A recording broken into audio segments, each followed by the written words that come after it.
9-10 मास बुनन में लागे मूर्ख मैली कीनी, चादर ओढ़ शंका मत करियो।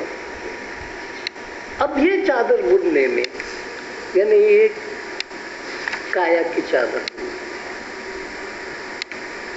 कोई 10वें मास में जन्मता है, कोई 9वें मास में, 9-10 मास बुनन को लागे,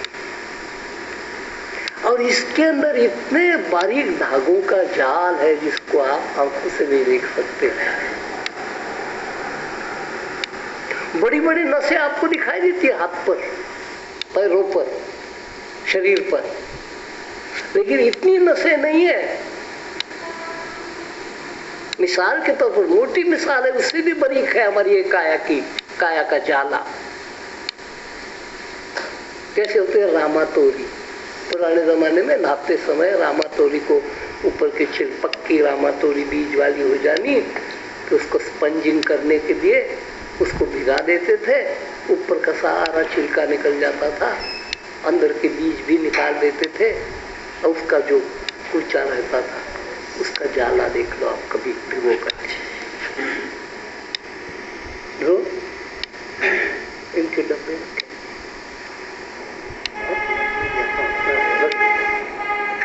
तो वो जाला आप देखो, बारीक जाला। रामातोरी, सूखी रामातोरी के अंदर देखो कितना बारीक जाला होता है, उससे भी बारीक जाला हमारा है। और हमारे अंदर के तंतु इतने सूक्ष्म है कि आपको दिखाई नहीं देते, इतने सूक्ष्म तंतु है, बारीक बारीक बारीक। अब ऐसे तंतु का जाला बुनने में भक्त कहता है, कबीर से बड़ा भक्त मैंने संसार में नहीं देखा। क्या तत्व ज्ञान है, क्या समझ है, क्या बोध है उसके पीछे। इसको कोई हिंदू कह सकता है, हिंदू कहने के लायक नहीं, मुसलमान को तो मुसलमान कहने के लायक नहीं, ये कुछ और ही चीज है। ये हिंदू मुसलमान वाला झगड़ा इसमें है ही नहीं। ये तो ब्रह्मज्ञानी कभी हिंदू मुसलमान नहीं होते, जो भ्रम में होते वो होते हिंदू और मुसलमान। ये तो भक्त होते हैं बस। भक्तों की क्या जाति होती है? भक्तों को पूछा है तुम्हारी कौन सी जात? हमारी जात भक्त की। जात पात तुम्हारे लिए रखो, झगड़े वाले काम। हमारी एक ही जाति है, भक्त की जाति। हमारा एक ही नाता है भगवान से, वो हमारा है, हम उसके हैं, बस। हमको ज्यादा मालूम नहीं। इन झंझटों में तुम पढ़ो, चाचे मामे ताए, बस दो ही नाते, भक्त भगवान।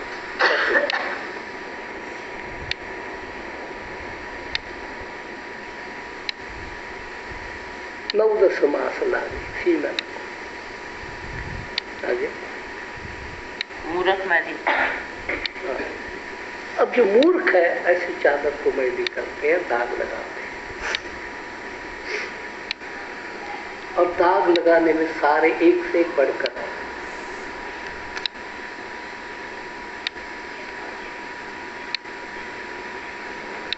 कबीर कहता है तुम मनुष्य हो, काहे के लिए हिंदूपन का दाग लगाते हो? काहे के लिए मुसलमानपन का दाग लगाते हो? काहे के लिए ईसाईपन का दाग लगाते हो? काहे के लिए आर्य समाजीपन का दाग लगाते हो, सनातनीपन का दाग लगाते हो? इसका तुम्हारे मूल रूप से कोई लेना देना नहीं है। तुम मूल रूप में चले जाओ, मूल रूप को पहचानो।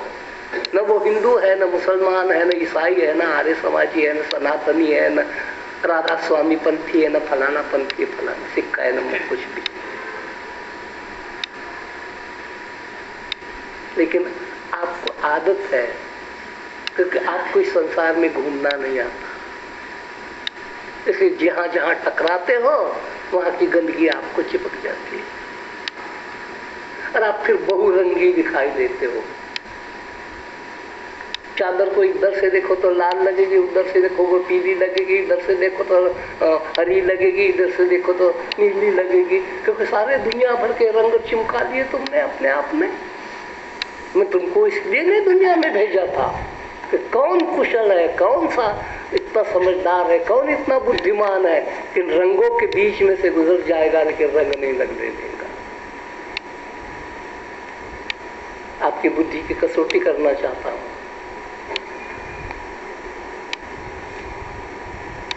इसलिए विविध संप्रदाय खड़े करके उसने कसौटी के लिए रखे हैं। आप किसके बनते हो देखो कि हम तो हिंदू है जी, हाँ जा फिर लगा दे दाग।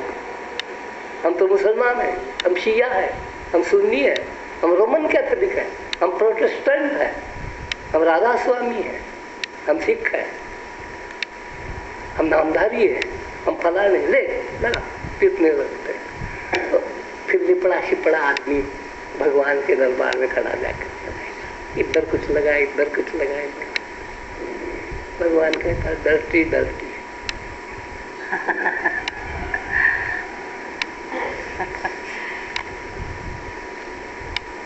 ब्यूटी ब्यूटी चली गई, डरती डरती रहेगी। अरे आप भी तो बच्चा जरा महिला कुचेला होकर के बाहर से आता है किसी कुचल लगा करके डरती डरती। तो जो तुम इतने नकली माँ बाप भी डरती डरती कहते हो उसको, तो असली बाप क्या कहेगा? ब्यूटी ब्यूटी कहेगा आपको।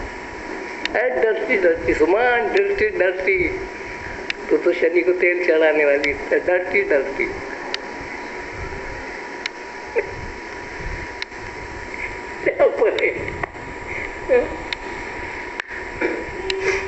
आगे क्या? चादर ओढ़ शंका मत करियो, 2 दिन तुमको दीनी। मूर्ख लोग भेद नहीं जाने, दिन दिन मैली कीनी। मूर्ख लोग भेद नहीं जाने। किसका भेद? भेद तो इनमें बहुत है, पार्टीबाजी। भेद के 2 अर्थ होते हैं, भेद यानी रहस्य और भेद यानी पार्टीबाजी।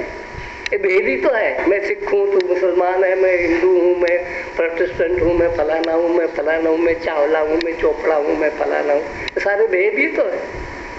मूर्ख लोग भेद नहीं जानते। भेद के संस्कृत शब्द है भेद, इसके बहुत गहरे अर्थ होते हैं। एक भेद यानी टुकड़े और एक भेद यानी रहस्य। इस चद्दर का रहस्य मूर्ख लोग नहीं जानते। ये किस काम के लिए, और वही दागी करेगा जिसको अकल नहीं होगी। ये किस काम के लिए दिए है?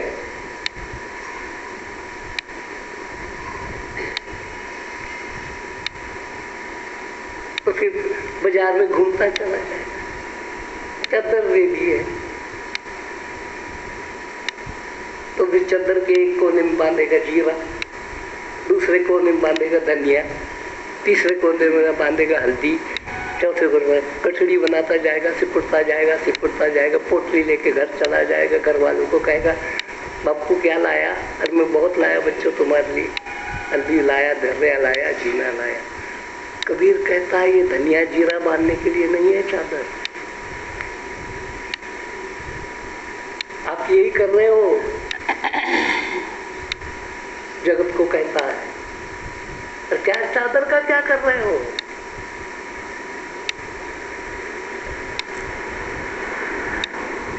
इसके लिए नहीं जिसको जो सामान आप इस चादर में बांध रहे हो, इसके लिए चादर दी नहीं थी मैंने। ये चादर है ईश्वर को बांधने के लिए।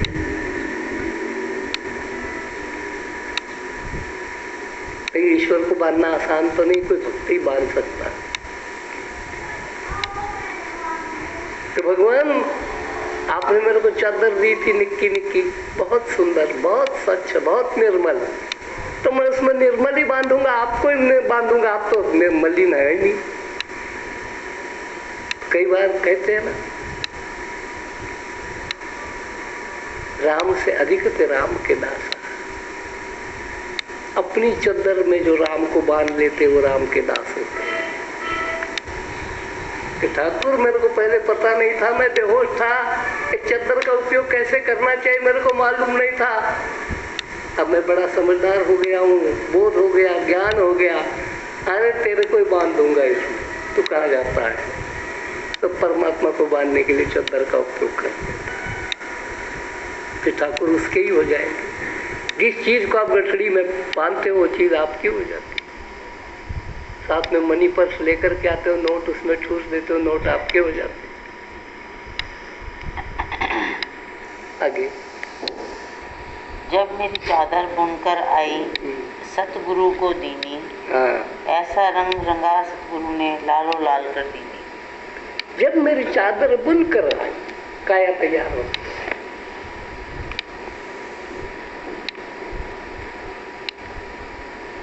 अब यही तो कसौटी का समय। जब मेरी चादर बुनकर आई सतगुरु काया जब सत्य को समर्पित हो जाती है तब सतगुरु को अर्पण।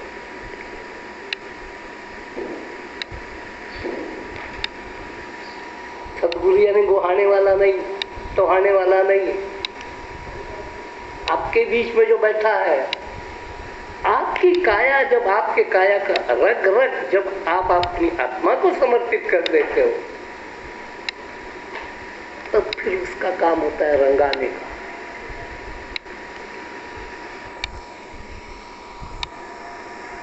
अंग्रेज बन जाता है वो, लाल लाल कर दी। लाल रंग सौभाग्य का प्रतीक है।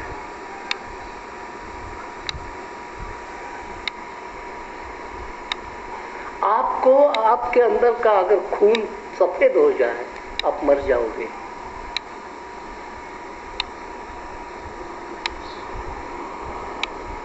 यही तो गड़बड़ हो जाती है। यही तो कहते कि आपके खून की कमी हो गई, लाल रंग की कमी हो गई, सफेद रंग तो बढ़ गया, लाल रंग की कमी हो गई।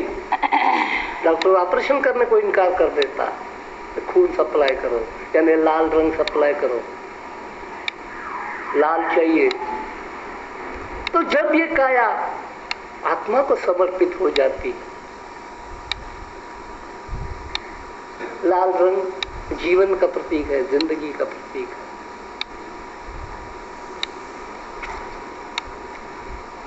तरबूज खरीदने जाते हो तब भी उसको कहते हो जरा काट करके दिखा, लाल है कि नहीं। लाल नहीं होगा तो हम नहीं लेंगे। और तरबूज जितना लाल होगा उतना मीठा होता है,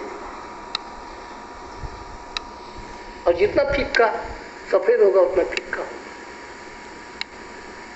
तो फिर उसने लालो लाल कर दिया। अब देखो,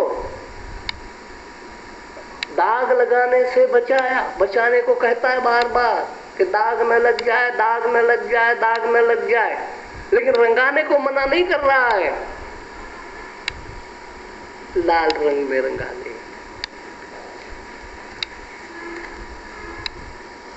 रंगाने की भी इजाजत दी है कि लाल रंग में रंगा ले और मेरे से रंगवा ले। क्योंकि दुनिया के जितने भी रंगरेज है वो सारा कच्चा रंग रंगाते, धोखेबाज है।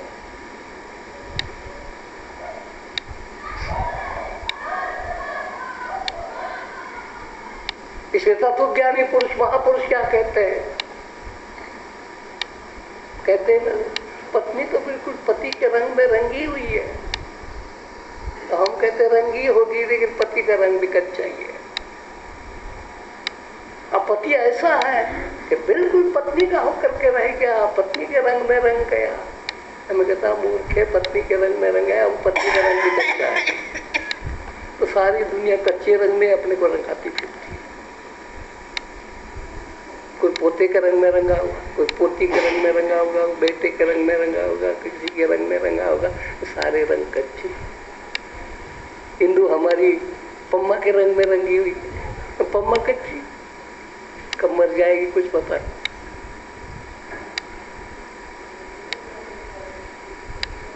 क्या देखती है?